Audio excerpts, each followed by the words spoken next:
Hello friends, ನಾವು ಇತ್ತೀಚೆಗಷ್ಟೇ ಚಾರ್ಧಾಮ್ ಯಾತ್ರೆ ಯಶಸ್ವಿಯಾಗಿ ನೋಡ್ಕೊಂಡು ಬಂದಿದ್ದೀವಿ. ಹಾಗಾಗಿ ಕೆಲವು ವಿಚಾರಗಳನ್ನು ನಾನು ತಿಳಿಸ್ಬೇಕು ಅಂದ್ಕೊಂಡು ಈ ವಿಡಿಯೋ ಮಾಡ್ತಾಯಿದ್ದೀನಿ.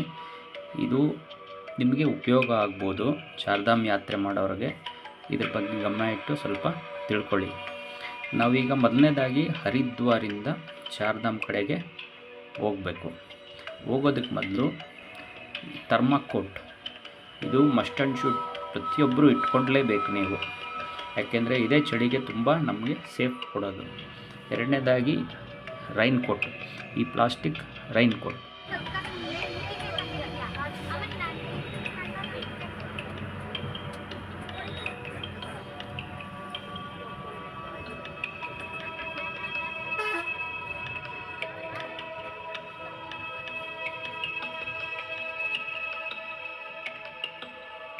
ಮತ್ತು ನಾವು ಒಂದು ಒಳ್ಳೆ ಶೂಸ್ ಇಟ್ಕೊಂಡ್ರೆ ಒಳ್ಳೆಯದು.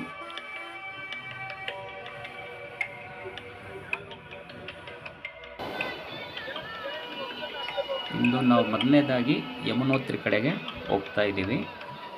ಯಮುನೋತ್ರಿಗೆ ಸುಮಾರು ಒಂದು 6-7 ಕಿಲೋಮೀಟರ್ ನಡ್ಕೊಂಡು ಹೋಗ್ಬೇಕಾಗುತ್ತೆ. ನಡ್ಕೊಂಡು ಹೋಗೋಕ್ಕಾಗದೇ ಇರೋರು ಡೋಲಿ, ಕುದುರೆ ಇದೆಲ್ಲ ಸಿಗುತ್ತೆ. ಡೋಲಿಗೆ 8,000 ರುಪೀಸ್ ಚಾರ್ಜ್ ಮಾಡ್ತಾರೆ, ಕುದುರೆಗೆ 6,000 ರುಪೀಸ್ ಚಾರ್ಜ್ ಮಾಡ್ತಾರೆ. ಪುಟ್ಟಿಗಳು ಸಿಗುತ್ತೆ, ಅದು ಡಿಪೆಂಡ್ ಅಪಾನ್ ಅದು ಅವರು ಮಾತಾಡಿ ತೊಗೋಬೇಕು. ಈ 6 ಕಿಲೋಮೀಟರ್ ಹತ್ಕೊಂಡು ಹೋಗೋದು ಸ್ವಲ್ಪ ಇದರಲ್ಲಿ ತುಂಬ ಕಷ್ಟ ಇದೆ ಯಮುನೋತ್ರಿಯಲ್ಲಿ. ಈಗ ನಾವು ಯಮುನೋತ್ರಿ ಹತ್ರ ಬಂದಿದ್ದೀವಿ. ಯಮುನೋತ್ರಿ ದರ್ಶನವೂ ಆಗುತ್ತೆ. ಬಟ್ ಇಲ್ಲಿ ಒಂದು ಬೇಸರ ಸಂಗತಿ ಅಂದರೆ, ಇಲ್ಲಿಗೆ ಬರೋ ಭಕ್ತಾದಿಗಳು ಈ ಹೊಸ ಬಟ್ಟೆ, ಹಳೆ ಬಟ್ಟೆ ಎಲ್ಲ ಇಲ್ಲಿ ಬಿಟ್ಟು ಹೋಗ್ತಾರೆ. ದಯವಿಟ್ಟು ಯಾರೂ ಆಗಿ ಮಾಡಬೇಡಿ ಪ್ಲೀಸ್. ಮತ್ತು ಇಳಿಬೇಕಾದ್ರೆ ಸಾಧ್ಯವಾದರೆ ಈ ಥರದ್ದೊಂದು ಜೊತೆ ಚಪ್ಪಲಿ ಇಟ್ಕೊಂಡಿರಿ, ಇಳಿಯೋದಕ್ಕೆ ಈಸಿ ಆಗುತ್ತೆ. ಈಗ ನಾವು ನೆಕ್ಸ್ಟ್ ಹೋಗ್ತೀವಿ. ನೀವು ಈ 4 ಧಾಮ್ ಕಡೆ ಎಲ್ಲೇ ಹೋಗಬೇಕಾದ್ರೂ ಕೂಡ ನೀವು ಥರ್ಮಾಕೋಟ್ ಹಾಕ್ಕೊಂಡು, ನೀವು ಥರ್ಮಾಕೋಟ್ ಮೇಲೆ ಯಾವ ಥರ ಡ್ರೆಸ್ ಬೇಕಾದರೂ ಹಾಕ್ಕೋಬೋದು. ಮತ್ತು ನಿಮಗೆ ಇದು ಸ್ವೆಟರು, ಜರ್ಕಿನ್ ಇದು ಅವಶ್ಯಕತೆ ಇರಲ್ಲ ಥರ್ಮಾಕೋಟ್ ಹಾಕ್ಕೊಂಡ್ರೆ.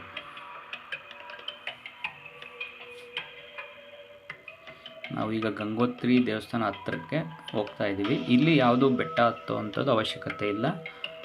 ವೆಹಿಕಲ್ಸ್ ಎಲ್ಲ ನಿಯರ್ ಟೆಂಪಲ್ ಹತ್ರನೇ ಹೋಗ್ತವೆ. ಹಾಗಾಗಿ ಆರಾಮಾಗಿ ದೇವಸ್ಥಾನ ಹತ್ರ ಹೋಗ್ಬೋದು. ಈಗ ದೇವಸ್ಥಾನ ಮುಂದೆ ಇರೋ ಗಂಗಾ ನದಿ ಇದು, ಇಲ್ಲಿ ಸ್ನಾನ ಮಾಡ್ಬೋದು.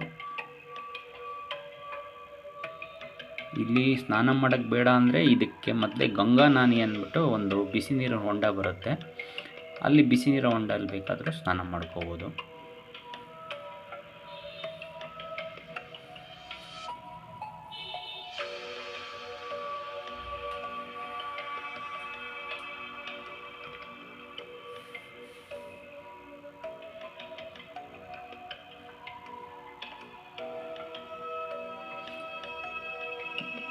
ನಾವೀಗ ಗಂಗೋತ್ರಿ ದರ್ಶನ ಮುಗಿಸಿ ನೆಕ್ಸ್ಟ್ ಈಗ ನಾವು ಕೇದಾರ್ನಾಥ್ ಕಡೆಗೆ ಹೊರಟಿದ್ದೀವಿ.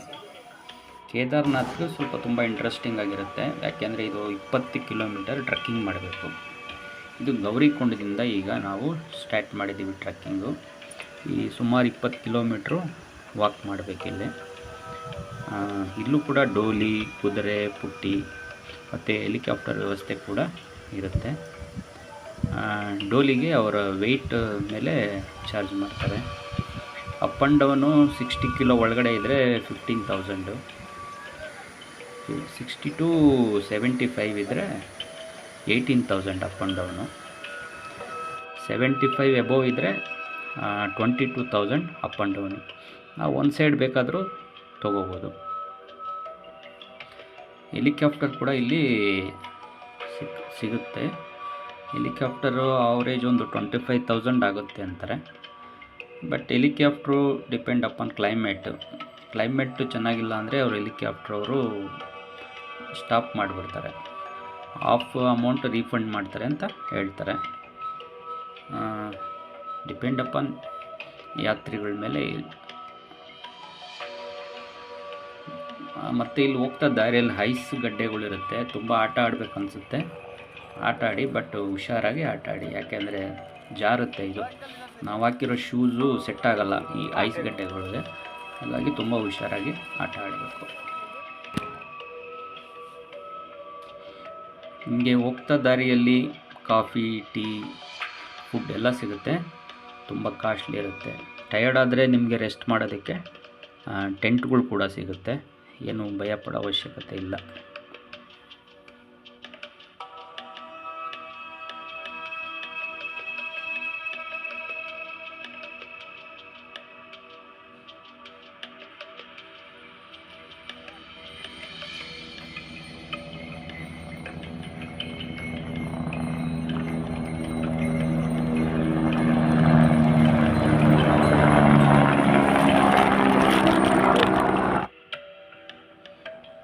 ಇದು ದೇವಸ್ಥಾನ ಹತ್ತಿರದಲ್ಲೇ ಸುಮಾರು 1.5 ಕಿಲೋಮೀಟರ್ ದೂರದಲ್ಲಿ ಈ ಹೆಲಿಪ್ಯಾಡ್ ಇದೆ. ಇಲ್ಲಿಂದ ಮತ್ತೆ ದೇವಸ್ಥಾನಕ್ಕೆ ಸುಮಾರು 1.5 ಕಿಲೋಮೀಟ್ರು ನಡ್ಕೊಂಡು ಹೋಗ್ಬೇಕು.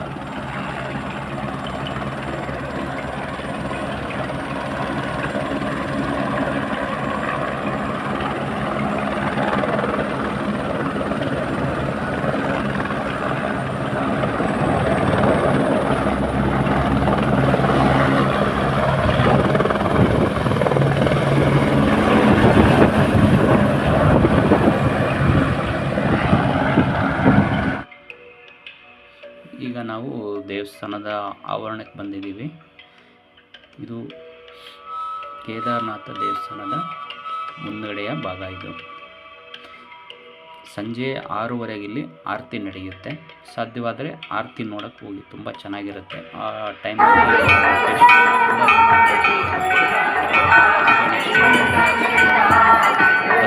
ಕಡೆಗೆ ಹೋಗ್ತಾ ಇದ್ದೀವಿ.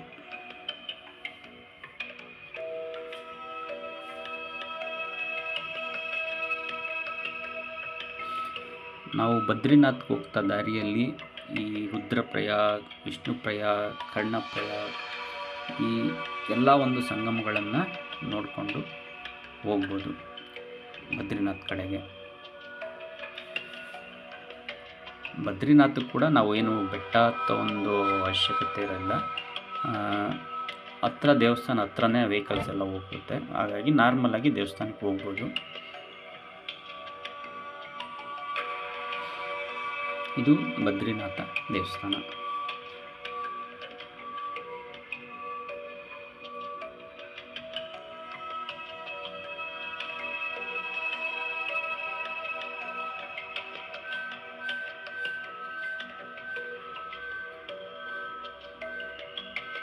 ಈ ಬದ್ರಿನಾಥ ದೇವಸ್ಥಾನವನ್ನು ನಾವು ನೋಡೋದ್ರ ಮುಖಾಂತರ ಈ 4 ಚಾರ್ಧಾಮ ಯಾತ್ರೆ ಮುಕ್ತಾಯವಾಗುತ್ತೆ. Thank you. ಚಾರ್ಧಾಮ್ನ 4 ಧಾಮ್ಗಳ ವಿಡಿಯೋವನ್ನು ಸಪ್ರೇಟಾಗಿ ಮಾಡಿ ಅಪ್ಲೋಡ್ ಮಾಡಿದ್ದೀನಿ. ಸಬ್ಸ್ಕ್ರೈಬ್ ಮಾಡಿ ಮತ್ತು ಈ 4 ಚಾರ್ಧಾಮ್ನ ವಿಡಿಯೋಗಳನ್ನು ನೋಡಿ. ತುಂಬ ಅದ್ಭುತವಾಗಿದೆ ಅಲ್ಲಿನ ಪ್ಲೇಸಸ್ಸು. Thank you.